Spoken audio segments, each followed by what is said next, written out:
Well, I'm here with Chris, who is one of the keepers here at Butterfly Creek, and he has just been down in the crocodile enclosure, which I think is a pretty scary job. Can you tell us about the first time that you actually got into those enclosures with crocodiles? The first time I was in the enclosure, I was actually an observer, so I didn't have a lot to do with the crocodile. But very, very quickly, they put you on the end of that feeding pole and a large tug-of-war rope, and it's at that point in time that you really feel how strong these crocodiles are. They are amazingly powerful creatures. Absolutely. Now, what do you have to do when you're in that enclosure to keep safe? What are some precautions that you have to take?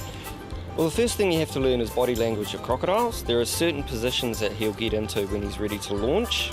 He'll have his feet planted, his tail curled up, and he'll also switch from looking at the food or the item that you're trying to attract him with to looking at you. And that can be a little bit scary. You know when he starts sizing you up that he's thinking about having a bigger meal than what you've got on offer. Oh my goodness, it sounds too scary for me to ever attempt. Now these crocodiles are huge, so how did you actually get them to New Zealand? It's actually quite a cool story. Being the size that they are, and they have grown a little bit since they've been here at Butterfly Creek, they were too big to go on a normal aircraft, so they were actually flown over in an Air Force Hercules, which is a cargo plane for carrying jeeps and tanks. So wow. A bit bigger than your average aircraft. Yeah, that's a creative way to get them here. Now, can you tell us the difference between a freshwater and a saltwater crocodile and what these ones in here are? The main difference is the places that you'll find them. You will only find freshwater crocodiles in freshwater, whereas our saltwater crocodiles are capable of living in both. They're actually able to secrete excess salt out through their mouth and their saliva, so that's how they manage to spend so much time in salt water. Very cool. Now, I can't help but notice that crocodiles do actually have quite a lot in common with dinosaurs. They look a little bit like dinosaurs. So is there any sort of link there at all? Well, they were around at the same time.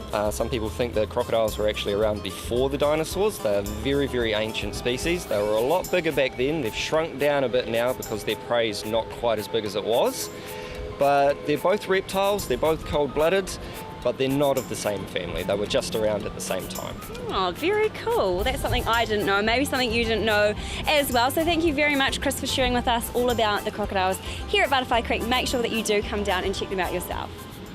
Well, from one fierce carnivore to another, Butterfly Creek have just opened their new Dinosaur Kingdom, which brings you right up close to these prehistoric beasts. So let's go see what we can find.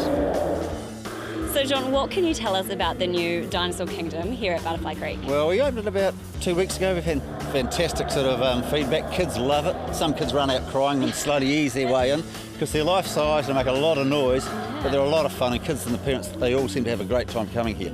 So, you know, it's been a fantastic new addition to the Butterfly Creek list of exhibits and attractions. Absolutely. I can't believe how lifelike they are. So can you tell us how long it took to create these amazing prehistoric beasts? Well, we came out there about a year ago. We got the Crocs, and they were around the time of the dinosaurs, even though they're not dinosaurs. We thought the next thing we could do would be neat and unique for New Zealand would be a dinosaur exhibit. So about a year ago they came up with the idea. Then we moved ahead pretty quickly with designing them, and then we tracked down the manufacturers up in Asia for the big animatronic ones, and other factories in Asia for the fiberglass ones, and pushed on with that. Went up to the factories, saw what they did. If you want a Yeti or a mammoth or anything you like, they make it. Wow. So these guys specialise on these animatronic dinosaurs, so they've got about 4 or 5 motors in, they're computer controlled. So we got that organised, came back here, designed the exhibit, started work on it. Went back up to China to make sure they're building what we want, not what they wanted to build. Yeah. Made some major changes and got them over here. Brought 2 Chinese technicians over who helped put them together, and now we're up and running, so we're really, really pleased with the outcome. Yeah, they do. They look fantastic, so it was well worth the long process and perhaps the long wait. So can you tell us what visitors can learn about when they come and have a look at the Dinosaur Kingdom in terms of dinosaurs and fossils and that sort of thing? Sure, look, all these big dinosaurs are actually life-size. And the world's biggest dinosaur all of a sudden is 80 metres long. And that's one made for a theme park in somewhere in Turkey. But we wanted them life size, so the education groups come in and can get a feel for how big these guys really were. Like the big T-Rex was 12, 13 metres. And we've got some smaller ones as well. We've got a huge range of fossils which aren't on display yet, which are coming in. We've even got a moa, even though it's not a fossil. But one big thing we went for here was a lot of interactives, like the cart or the eggs to sit on or the mouth to go into, so the kids can sort of really interact with the exhibits. In the next few weeks we expect to have a whole lot more fossils, real fossils, going on exhibit in the pavilions. We ran out a bit of time there, so we'll have things like that, which you may not know, but that's real dinosaur poo. So the kids can come in here and hold dinosaur poo or touch a 65 million year old piece of dinosaur. So there's going to be lots and lots of stuff for schools and kids and just general public to get their hands on and have some fun with. Absolutely. We're asking you hold dinosaur poo about Butterfly Creek. Correct. 65 million year old poo. That's amazing. So much to do and see. Thank you so much for sharing a little bit more about the Dinosaur Kingdom with us. Excellent stuff.